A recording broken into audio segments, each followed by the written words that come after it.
So I went to watch the Super Mario Brothers movie with my nephew, and so we've recorded a video with his thoughts, which I'll leave at this timestamp. But before we get there, I'll quickly go through my thoughts. So just to give you an idea of the position I'm approaching this film from, I'm a lifelong fan of the games. I've been playing the games since the very first one. You know, I still own the very first cartridge. I'm sure many of you do. And I've played every single Mario game right through to Mario Odyssey. So when I was a kid, I watched the 1993 movie and I was disappointed back then. But, you know, as an adult, I have grown to quite like that movie. I do find it quite charming. Despite how terrible an adaptation of Super Mario Brothers it was, I do think the 1993 movie within itself is fairly consistent and has a coherent story. Now, like many people, I was mega excited for the Super Mario Brothers movie. You know, I've followed its production since it was a rumor, you know, right through to watching it in the cinema. Now, firstly, I think the visuals are phenomenal. The CGI, the character models, the animation is all spot on. It's very faithful to the games, and to be honest, the Mario universe has never looked better on screen. You know, 10 out of 10, top marks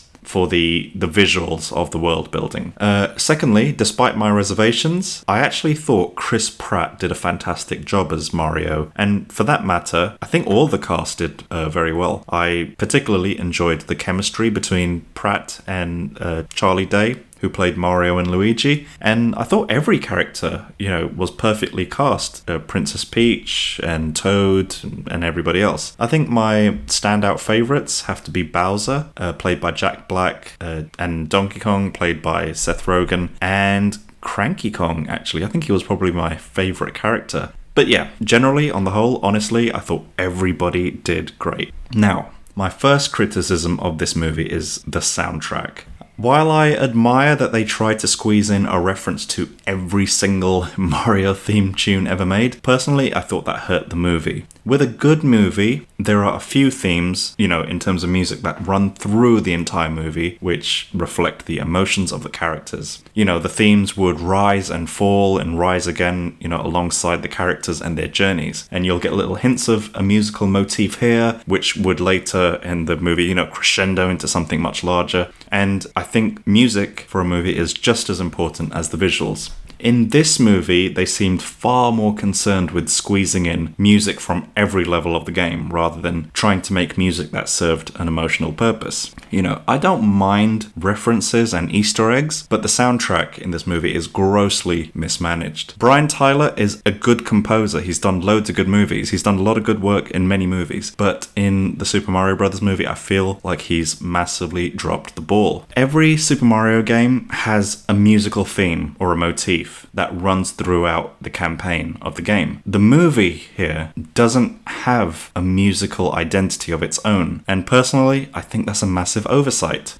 Second critique, the story was paper thin. You know, we fly through the 90-minute runtime at breakneck speed. There isn't very much time to sit down with each character and really kind of dive deep into what makes them tick. It's, you know, the emotional kind of motivations for each character is hinted upon in very shallow ways. I mean, I loved the whole angle with Mario's disapproving father. You know, it gives us a good insight into what's making Mario kind of progress through the story and what his reasoning with stuff is. I just feel like there was so much potential there to have such a triumphant moment at the end of the movie, but it just kind of, I don't know, I just felt like that particular story thread ended on a bit of a whimper. It's all very surface level and shallow, which is a shame because, you know, before anyone says to me, oh, it's a kid's movie, you know, there are Pixar, DreamWorks and other Illumination animated movies which do hit home emotionally. You know, whether it's Finding Nemo or Up, and even the Toy Story movies, they have moments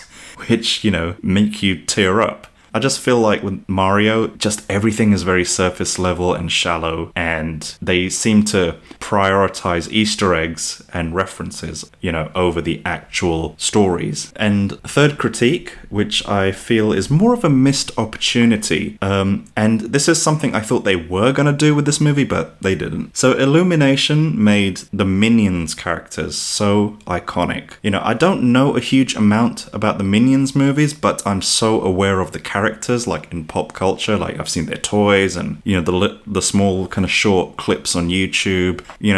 Every kid knows about the Minions. And I felt like they were going to do this with the Goombas and the Koopa Troopers and make them kind of like lovable, adorable characters like the Minions. But they just didn't seem to make much effort, really.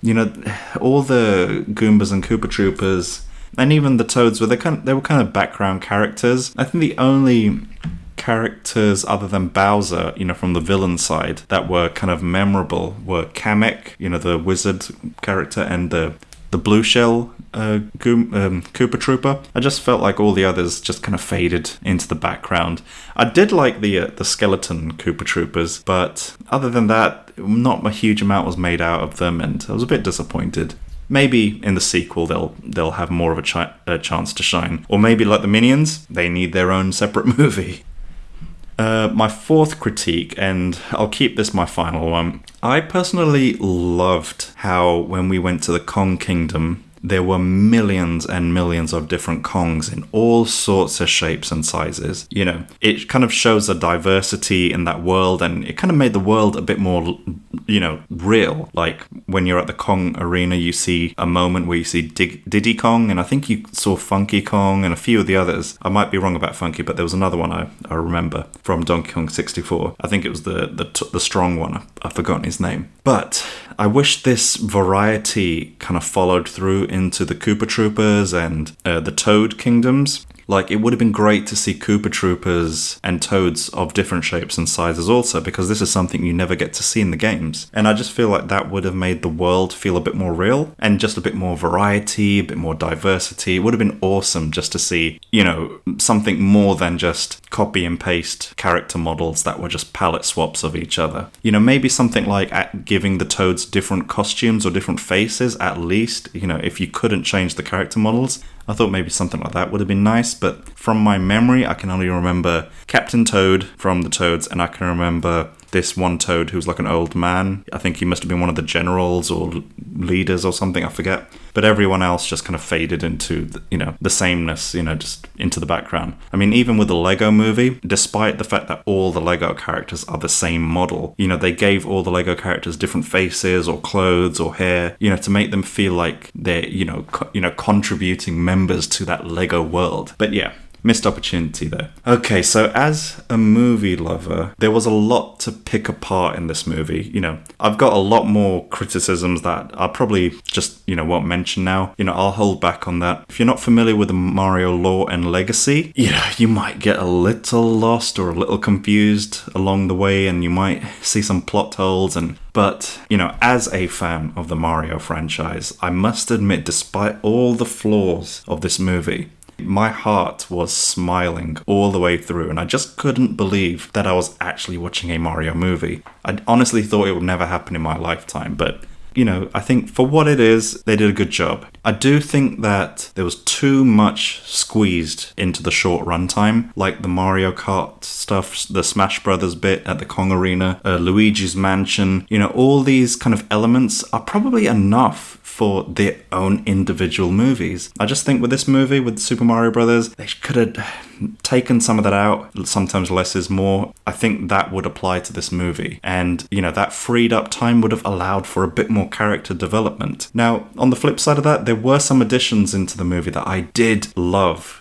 In particular, the introduction of Mario's family. I just felt like something like that added a whole layer of depth and relatability that I thought was great. I quite enjoyed the introduction of the Wrecking Crew character. Was it Spike, I think? It showed that, okay, there's a bit of backstory, there's a bit of history here with Mario that we don't quite know about. Maybe they'll touch upon it or something, but stuff like that, I thought that was layers it kind of added to Mario. And I loved how they explained away the whole accent, the Italian accent thing. And that opening commercial with the Mario Brothers rap, I thought it was fantastic. Talking about raps, I quite like that the DK rap was brought back.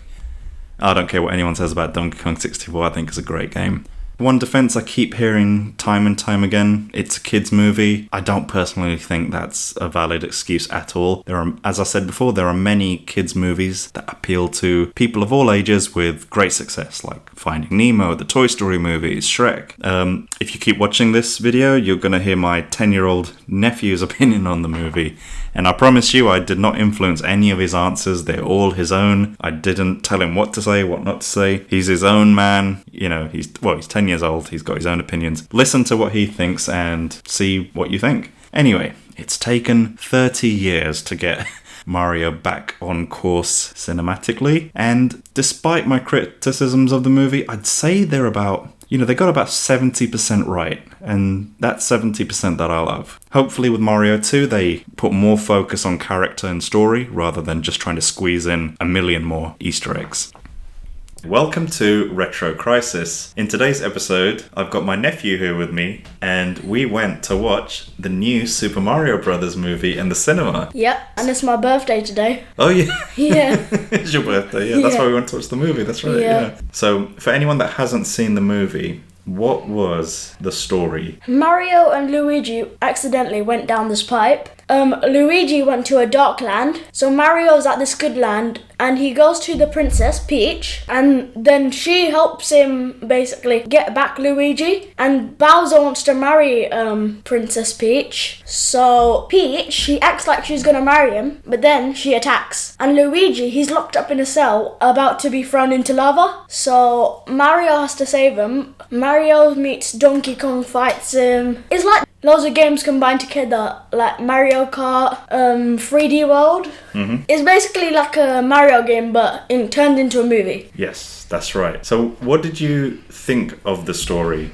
Did you think they did a good job? The graphics were good, but the story, I think they could have improved it. Yeah, what did they not do well? Just the story is quite basic. You see it in every game. Yeah? Yeah. So what do you think they maybe should have done better? I think they should have added more action. It was just a basic story. There wasn't anything. So the guys that made the Mario movie also made the Minions movies. So it's the Illumination studio, right? So I know you're a fan of the Minions movies. Yeah. What do you think the Minions movies do better than the Mario movie? They add more, not story, but fun things. They make it funny. Like, as you saw in the Minion Rise of Gru, you saw one person fall down the hill. Then they were like, oh, let me just do it then. And one of the minions, they were like on the scooter, and they went on for like days and months. Yeah. So was the Mario movie didn't have as much comedy as the Minions, do you think? It did have comedy, but it was quite rare to have it. Like, I didn't really see it that much. There wasn't that much, not enough.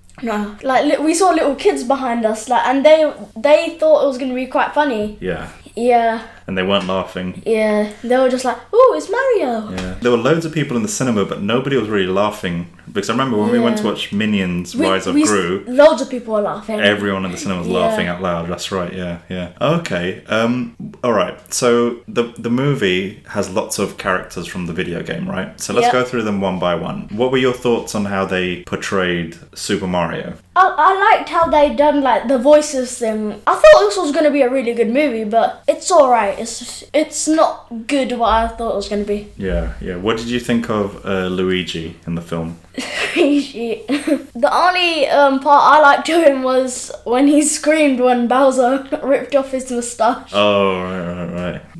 He didn't really play a part. He was most like the scaredy cat. Except from the end, like when they got that ultimate thing. Oh, the star power. Yeah, star power. That's right, yeah. What do you think about Peach in the movie? How did you think she did? She did good acting and like, you know what I mean? She played a good role. Mm-hmm. Yeah, but Mario, he played alright in his role, but wasn't like the best, but it was alright. It was good enough. Yeah.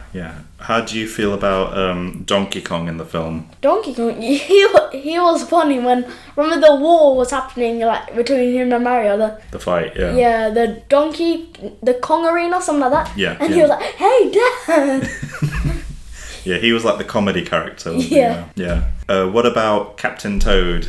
I found like he was like a cute guy, like not like the cute, but like he was being like a brave soldier. Yeah, yeah. I know he didn't do that much, but he was playing a good role. He could have improved like what he was doing, because like only things that the mostly repeated things he was saying was, "I'm here to protect you, Princess B." Yeah. He did play a good part at the start when like Mario goes up to the tower. To Princess. Yeah. Okay. And finally, the big bad guy, Bowser. Would you think they did a good job with Bowser? Yeah. Honestly, I think he's like the best character that actually like played the voice thing and like the acting. Yeah. Except from the time like when he was playing the piano and like he was singing about Peach. Oh, did you not like that part, or did you like that part? It was funny, but he didn't play it with this like character, and like the time when they shrunk Bowser. Yeah. That didn't play with it as well. Yeah. But the rest of the movie when he's evil, he plays a really good role. Out of all the characters we've mentioned, so Mario, Luigi, Peach, Donkey Kong, Toad, and Bowser, who do you think did the best job? Donkey Kong and Bowser, they're the best actors, like playing things. Yeah. That were in the movie that I thought. Yeah. It wasn't about the comedy. It was just like how they done it. Yeah. I think Bowser and what was it? Donkey Kong. Yeah. I thought Mario would do quite a bit good because Chris Pratt was playing his voice. So. Do you like Chris Pratt? I'm not a big fan, but his movie like Jurassic World and like they're alright. Oh, okay, fair enough. Yeah. So with this movie, Super Mario Brothers, what do you think they did well in the movie? I think the thing they did well was the voices that they done. Like they chose the right people. Yeah. It feels like for Bowser, it feels like some guy who's like. Yeah. They chose good people. Yeah. So Jack Black was the right person for Bowser's voice. Yeah. Great. Okay. So with the Super Mario Brothers movie, where do you think they could have made changes that would have improved the movie in your eyes? I just think they needed to add comedy and like just add more story. Like it was like a normal Mario game. Like they could just like buy a game for like Mario and it could be like this. Oh, so they didn't add anything new to the story. No, except from like the graphics and like the parts when like Mario is like a normal teen. What did you think of that bit at the beginning of the film where they showed Mario in Brooklyn in New York, and we see his family and stuff? What did you think of all that stuff? It kind of reminds me like the old Mario Bros movie. Oh, the 1993 one? Yeah, when they're like the plumber thing. Yeah. That was the first Mario movie I actually ever saw. Yeah. I know I wasn't born then, but yeah, I saw that was You watched it after on DVD or something? Netflix? On Prime Video. Yeah. Prime Video, yeah. Okay, so I know you're a big fan of the Sonic the Hedgehog movies, Sonic 1 and 2. We watched those in the cinema together. Yeah, and I'm waiting for Sonic 3. We're waiting for Sonic 3, yeah. How do you feel Mario Brothers movie compares to the Sonic movies? Sonic's on a whole different other level. I mean, Sonic could have had some things to improve. If they make another movie, yeah, I think that it'll have a bit more. It will be a bit more improved. So, do you prefer Sonic the Hedgehog movie or Mario movie? Depends. Like the graphics, I would give it to Mario because everything was animated in Mario, and Sonic. Everything wasn't. No. Like the story for Sonic, that would win. You think the Sonic story was better? Yeah. And the Sonic story, it wasn't like the game. They actually made the story. It's something totally different, wasn't it? Yeah. So with Sonic himself in the movie and Mario himself in the movie, who was more entertaining to watch? Sonic. Oh, really? Yeah. Okay. Why is that? Why was Sonic more entertaining? Because in Sonic 2, remember when they're at the pub and they're like, let's just do a dance. Yeah. Yeah, and in Sonic 1, he wants to go in the pinball place or something like that. And he's like, oh, I already just went. Oh, okay. Yeah. With Super Mario, is this a movie you would watch again in the cinema? Not in the cinema. It's like a movie that you don't need to watch fully, but you'll understand it because have you heard of like the Winnie the Pooh movie, like the one that came out recently? I never knew anything about Winnie the Pooh, but I knew what was gonna happen because in the trailer they contained everything. Just like in the Mario movie, they contained everything. Everything was in the trailer, yeah? Yeah. Oh, interesting. Okay, so with the Mario movie, would you watch it again on like Netflix or Prime Video? Yeah, I would watch it on anything, but not the cinema, because like it's like a film you don't need to watch fully to know the story. Which one did we play together? We played the Mario Kart one. Oh yeah, that's right. We did play Mario. And we played the Kirby. No, that was not Mario. No, Kirby's not Mario. I think old movies could beat Mario, the new one. But overall, it was alright. Yeah. If I was out of 10, I would give it like a 7 or 8. Oh, that's a good mark. That's a great mark. Would you be more excited to hear if there was another Minions movie or another Mario movie? It depends if Mario do improve their movies. Mm-hmm. But for now, I would like to see a Minion movie. I'm thinking. I'm not saying it is. No offense, but I think the people who made the Minions movie actually put their time into it. But when they were making their first Mario movie, not the old one, but the new one. Yeah. I just think that didn't take their time. I know they were working on it. Yeah. But I just don't think they put enough effort like they did in like other movies that they made. Because I think one of the things that's making the news about the new Super Mario Brothers movie is the fans really like the movie, but the critics, so the people that write reviews in magazines and internet, they don't like it so much. What do you make of that? But I think the people who actually watch the movie, they're just saying it because their money's gone now. They have to say something about it. They have to say something about it. Yeah. But critics, they don't need to pay. Like they can just watch the movie and say. That's like me. If someone invited me to a free hotel, I wouldn't really care about it. I actually paid for a hotel, I would actually care about it. Yeah. That's a really good example. Yeah. That's quite a clever example actually. Just to remind our listeners, my nephew who is with us today is 10 years old, so quite young. You said you hadn't played any Mario games except Mario Kart, right? The old one, I played on your. Yeah. Okay. Great. Was there anything else you wanted to add? Like and subscribe.